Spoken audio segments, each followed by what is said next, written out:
Hej, cześć i czołem! Tym razem chcielibyśmy Wam opowiedzieć troszeczkę o tym, jak pakujemy się na motocykle i czy plecak, czy torba, co wybrać i wszystko, co chcecie wiedzieć na temat czterech produktów marki Kriega. A jak mam włosy?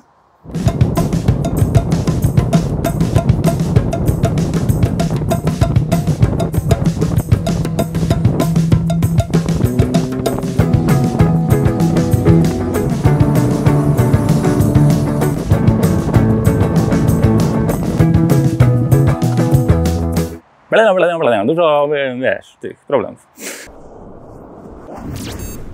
Motocykle to wspaniałe urządzenia, które przemieszczają, wiecie co, jakby nie tylko ciało, ale i duszę. Natomiast to ciało czasem trzeba opatulić w dodatkowy jakiś asortyment, który jest związany z tym, że matka natura będzie chciała wywrzeć na nas jakieś wrażenie. Na przykład będzie lało, albo nie mamy ze sobą domu, a chcemy zabrać namiot.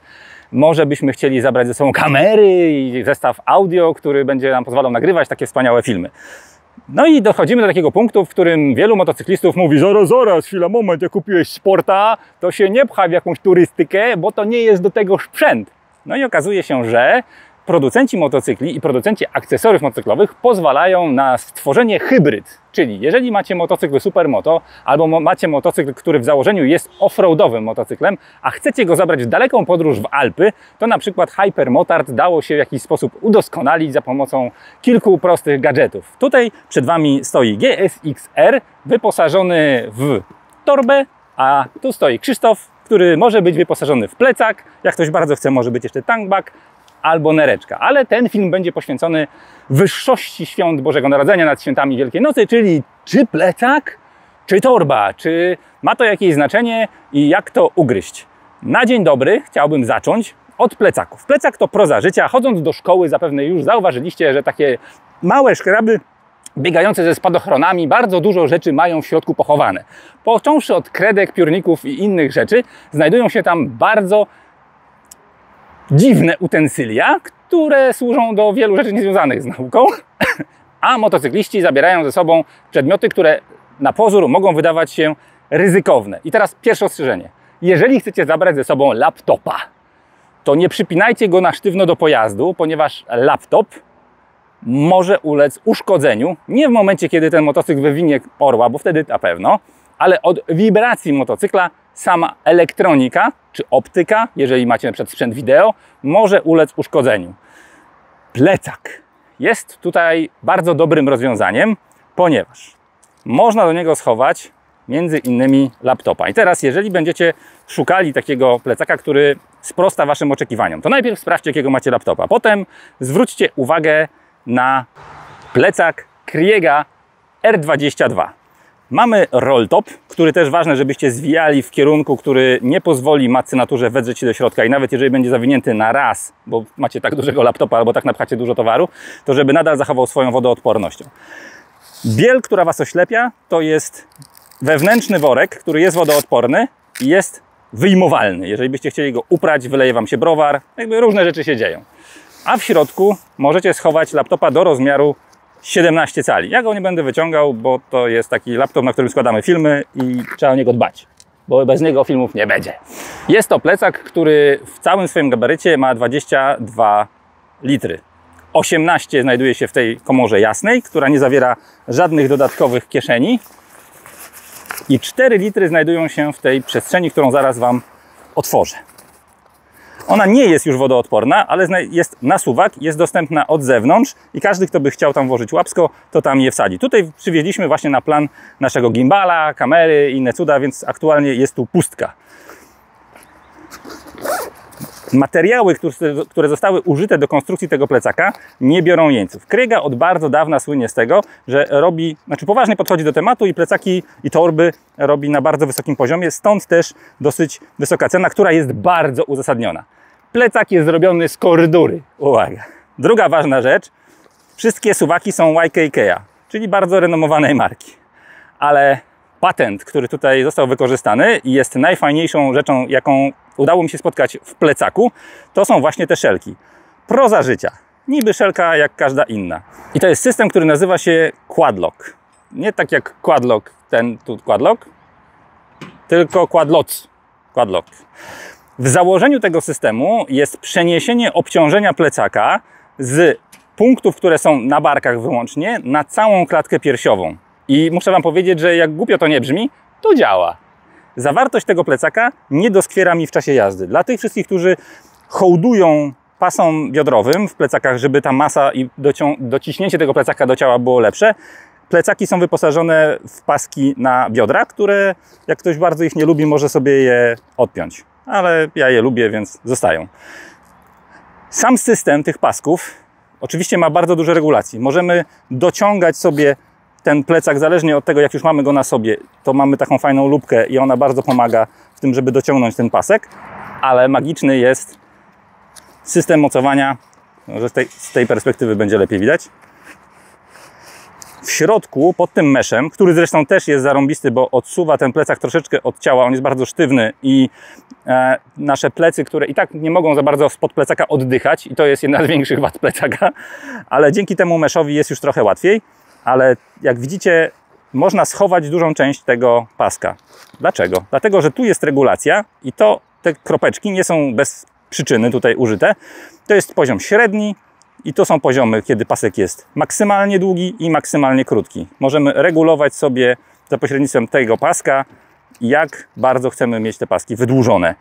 Bardzo przemyślane i realnie działające rozwiązanie, które wpływa na komfort użytkownika i kiedy dostosujemy te paski, i zauważyłem, że kiedy dostosuję nawet te paski do odpowiedniej kurtki i tego, jak jestem ubrany, to właściwie to, co mi zostaje ze mną na to wycięcie, to jest zapięcie tej wewnętrznej klamry i plecak siedzi tak, jakby był już po dopasowaniu wszystkich pasków, które muszę zrobić w pozostałych innych plecakach, które używam, a jestem dosyć dużym fanem jazdy z plecakami, ponieważ do biura zdarza mi się zasuwać motocyklem, no i plecak stanowi dla mnie najfajniejsze rozwiązanie. Dla tych wszystkich, którzy lubią kompresję, to mamy do dyspozycji tutaj takie klamry, którymi możemy cały plecak skompresować. Czyli te 22 litry nie muszą epatować wszystkimi litrami, nie muszą łopotać na wietrze, kiedy nie zabraliśmy akurat całego towaru, a dzięki tym sprzączkom paski też nie muszą łopotać na wietrze. To rozwiązanie też do mnie bardzo mówi.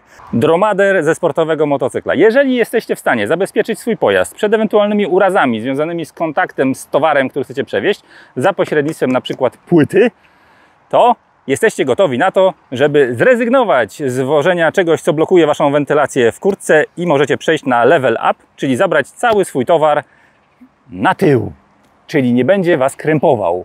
Natomiast zmieni trochę wyważenie motocykla. Fajnie by było, gdybyście byli świadomi tego, że im dalej ten ciężar jest wysunięty, im dalej Wasz stelaż wychodzi poza obrys motocykla, tym bardziej ten środek ciężkości motocykla będzie również przesunięty, więc im bliżej on jest, tym lepiej, ale na blisko to też może się okazać, że wchodzi on w konflikt z naszymi plecami i już się robi niekomfortowo.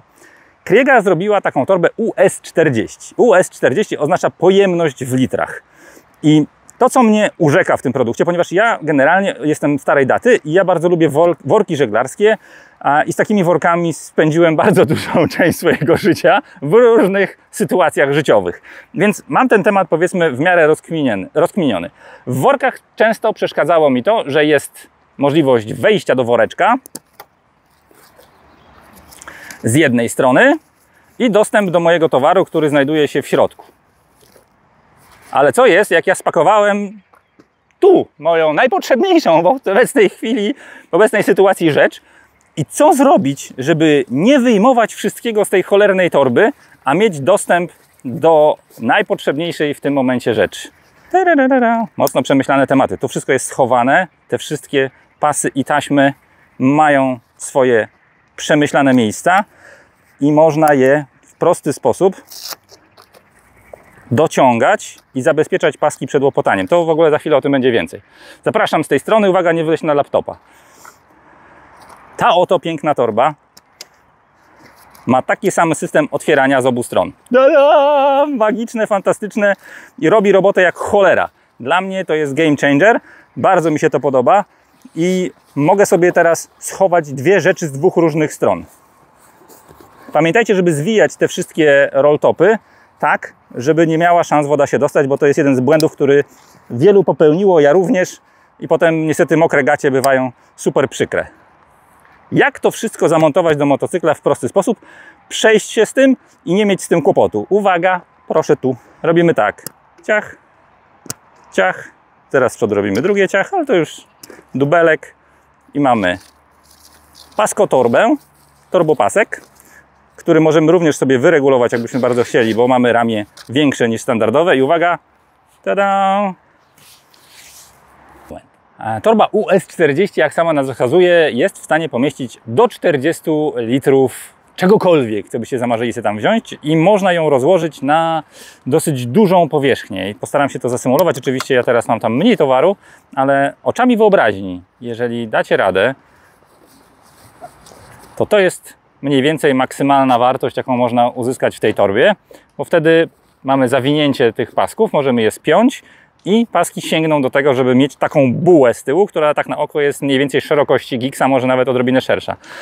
Także dla tych wszystkich, którzy też potrzebują przypinać rzeczy do góry, które są zupełnie niekonwencjonalne i nie są związane ani z marką, ani z modelem, ani z imieniem, ani z nazwiskiem, to tutaj jest bardzo duża ilość paseczków, które spokojnie możecie spiąć z rzeczami, które nie są jakby w założeniu przystosowane do tego produktu. Także sky is the limit, do Was należy, co tam sobie przypniecie i co z tym będziecie robić. To jest Kawasaki Małgorzaty, zwanej żyrafą, i to jest, nazywa się US10. I dla tych, którzy nie chcą zostawiać sobie brzydkich pasków i dla nich to rozwiązanie nie działa, to mogą zrobić to trochę inaczej. Jeżeli Wasz motocykl ma możliwość zostawienia sobie takich małych paseczków wystających spod kanapy, to przy pomocy tych klamerek, które też mi się podobają, mi się w ogóle w życiu dużo rzeczy podoba, zostajemy z takim rozwiązaniem. Intrygujące, prawda? Bo z tym to już naprawdę bez wstydu i wiochy można jechać. Oczywiście dobrze by było zabezpieczyć lakier sobie, żeby to nie łopotało, ale jeżeli podniesiemy kanapsko, to możemy zrobić taki manewr oskrzydlający. Tadam! Nigdy tu nie było torby! Normalnie... Amba Fatima, było i nie ma. Jedziemy dalej. Zapraszam z powrotem. Co by nie być za bardzo gołosłownym, musimy sobie te paseczki troszeczkę teraz wyciągnąć, co by nam nie przeszkadzały w montażu. I oczom Waszym ukazują się takie oto wstążki. Wstążki te mogą zostać wykorzystane w sposób niecny, ale przemyślany, do tego, aby wasz torbiacz, zwany również torbaczem, żebym tylko na tego laptopa nie wlazł, bo to będzie strata dla całej załogi. Hopsa, hopsa. Zapraszam. Torba teraz nie jest przypięta, może to był błąd, ale przeżyjemy to jakoś. Ciach. Więc jeśli akurat zabrakło Wam jednej 10-litrowej kieszeni, na przykład na trampki, cholera, a buty? Wzięłaś buty na zmianę? A ile Twoje buty mają objętości? No jak mają mniej niż 10 litrów, to jesteście w domku. I w ten sposób mamy torbę z torbą w torbie przy torbie. I możemy zasuwać sobie gdzie chcemy. Oczywiście ten sam system jest tu. I jakbyście bardzo chcieli zostawić sobie tylko takie wstążki, to też jest to do zrealizowania. Ale mówiłem wcześniej o tym, że na przykład mnie bardzo irytują takie wstęgi latające obok motocykla, które są mega niebezpieczne. I gdybyśmy bardzo chcieli zostawić sobie tylko te wstęgi, no to nadal jest to sporo towaru i Kryega w swoim laboratorium, gdzie na pewno naukowcy przez wiele lat wymyślali różne możliwości, jak to zrobić, żeby te paski nie łopotały. Zapraszam z kamerą. I tu jest taki pasek, który przechodzi w taki bardzo przemyślany sposób i jest rzepem z obu stron i rzepem z drugiej strony męskim, więc nie ma znaczenia, czy ja pójdę w prawo, czy pójdę w lewo. On zawsze będzie działał. I dzięki temu wszystkie te paski są pod kontrolą. No i robiliśmy próbę z jakimiś tam prędkościami, powiedzmy, w miarę bezpiecznymi. I to się wszystko nie rozlata. To wszystko zostaje tak, jak było. Również jest wodoodporny. Tararara. Hyc! I są tu rzeczone buty. Na wszelki wypadek w folii, wiecie, no, przezorny zawsze ubezpieczony. Dla tych, którzy potrzebują mieć szybki dostęp do towaru, jest jeszcze dodatkowa kieszeń. Także dodatkowe 10 litrów, które w stabilny sposób, dzięki tej siateczce, która jest antypoślizgowa, można zamontować właściwie prawie wszędzie. I patera. Hyc. Hyc.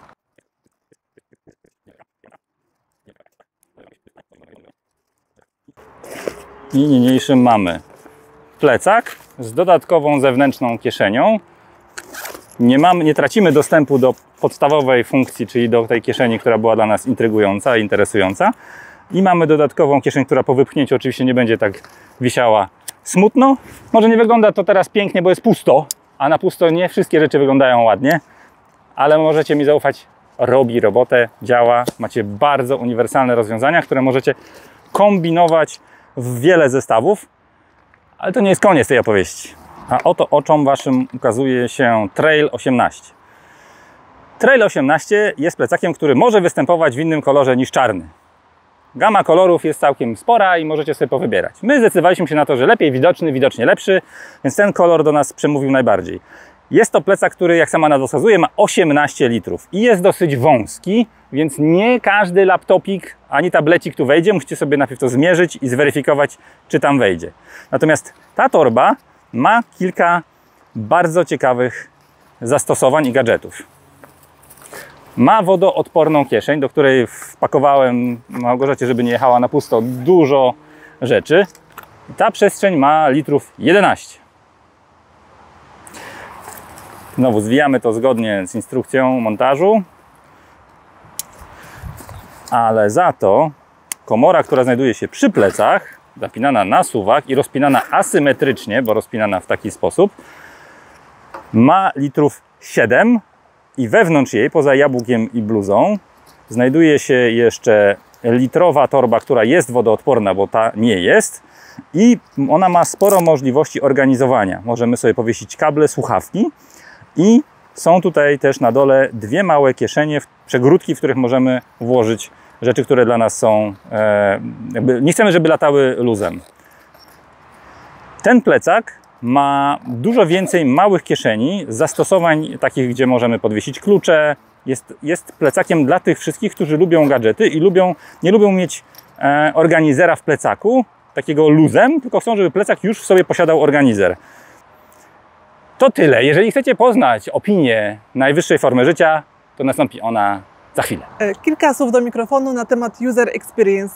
Jak się z tym wszystkim jeździ? Ja jestem bardzo zadowolona, ponieważ mam taki motocykl, do którego kompletnie nie ma akcesoriów bagażowych.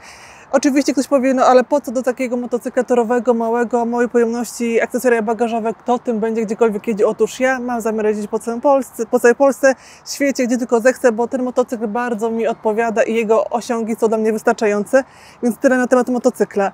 Dzięki temu rozwiązaniu mogę się spakować, mam 10 litrów tutaj na zadupku, mam plecak fajny. Jakie są minusy tego rozwiązania?